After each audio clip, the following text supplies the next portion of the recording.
Most fortunes disappear within 3 generations, usually lost to poor decisions or changing times. But British elite wealth did not quietly fade into history, like most fortunes eventually do. It survived devastating wars, political upheaval, revolutions, and the collapse of empires. This kind of survival was not accidental, it was carefully planned over centuries.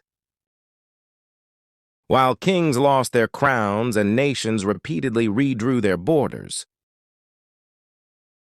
certain British families quietly remained influential behind the scenes of history.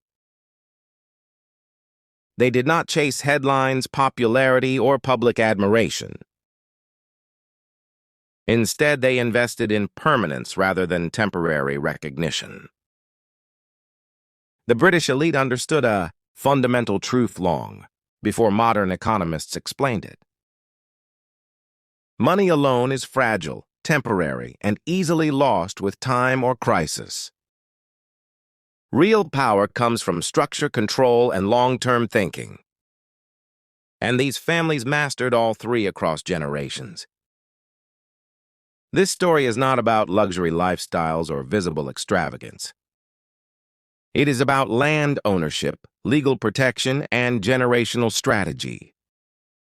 It is about wealth hidden behind tradition, titles, and deliberate silence. This is how British elite families protected their wealth for 500 years. To truly understand British elite wealth, we must return to the earliest foundations of power in Britain itself. Before banks, corporations, or financial markets even existed, power was rooted firmly and permanently in land. Land in Britain was never simply property or real estate. It represented authority, economic influence, and political leverage all at once. Whoever controlled land also controlled people, food supply, and local trade. Cash could disappear overnight, but land endured for generations. British aristocratic estates were never designed as simple family homes. They functioned as economic centers and administrative power hubs. Entire villages depended on these estates for work and survival. This dependency quietly reinforced loyalty and long-term control. Unlike modern wealth, land could not be hidden or moved offshore. It anchored power permanently to geography and family bloodlines. Generations were born directly into this inherited advantage. Inheritance ensured stability rather than disruption. British elite families avoided dividing their wealth among many heirs. They concentrated power instead of spreading it thinly across generations. Estates passed largely intact through carefully managed succession. This prevented the slow erosion of influence over time. Primogeniture played a crucial role in maintaining this structure. The eldest heir inherited the estate, title, and authority. Younger heirs were guided into institutions like the church or military. The core system remained protected and predictable. Wealth was never freely handed to individual family members. It came with strict rules, expectations, and lifelong obligations. Preserving the family legacy mattered more than personal ambition. Individual freedom was often sacrificed for continuity. This rigid structure discouraged reckless spending and unnecessary risk. It also protected estates from being broken apart. The family survived even when individuals failed. That resilience defined the strength of old money. British elites also mastered the strategic use of legal systems. Trusts, settlements, and inheritance laws shielded assets from loss. True ownership became complex and deliberately difficult to trace. Outsiders rarely understood where power truly rested. Trusts ensured wealth never fully belonged to one person alone. Assets were protected from taxes, lawsuits, and political threats. Even bankruptcy rarely touched the core estate.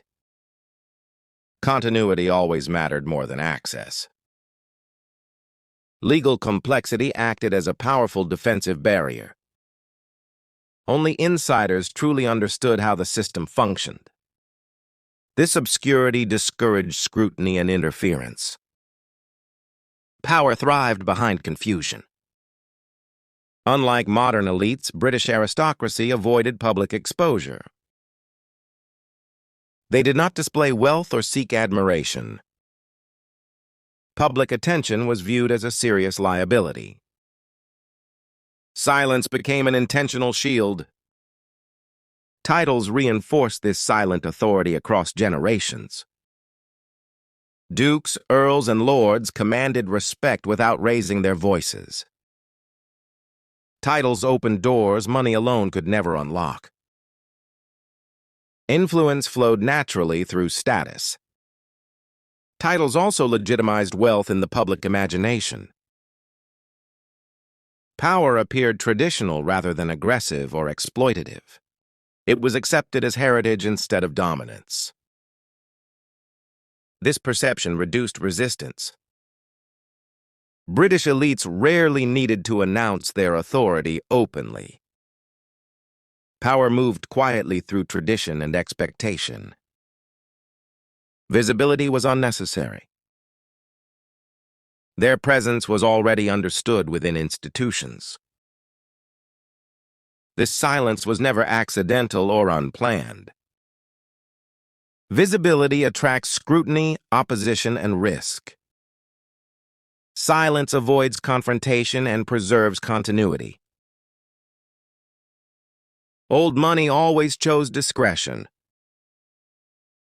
The British Empire further expanded elite wealth. Colonial administration created steady revenue streams. Trade routes enriched estates back home.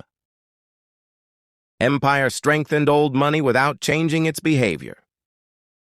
Yet elites avoided visible association with exploitation. Wealth arrived indirectly through systems and institutions. Distance preserved moral ambiguity. When the empire declined, elite wealth did not collapse. The foundations had already been secured. Land, law, and legacy remained intact. Power adapted quietly to new realities. Modern Britain appears very different on the surface. Yet many old systems still operate beneath it. It became harder to detect. Elite influence did not disappear. Many estates are no longer publicly celebrated today. Some even appear abandoned or forgotten by history. But ownership often remains quietly unchanged. Power does not require attention to exist. Modern media celebrates billionaires and celebrities. Old money avoids this visibility entirely. It does not compete for attention or applause. It survives by remaining unseen. Education rarely explains these elite systems in depth. History often simplifies aristocratic power. The real complexity is quietly ignored. Ignorance protects the structure. Most people misunderstand what wealth truly represents. Luxury is often confused with real power. Old money understands the difference clearly. Control matters more than display. British elite wealth survived because it resisted unnecessary change whenever possible. It adapted only when absolutely required. Time became its greatest ally. This patience separated old money from new fortunes. New wealth seeks recognition and validation. Old wealth seeks permanence and stability. That difference defined survival. 5 centuries later, the system still functions quietly. Names fade, but estates remain. Influence shifts, but structures endure. Power lives where attention does not. British elite wealth was never accidental or random. It was engineered carefully across generations. Designed to survive conflict, reform, and time itself. Power does not vanish, it hides,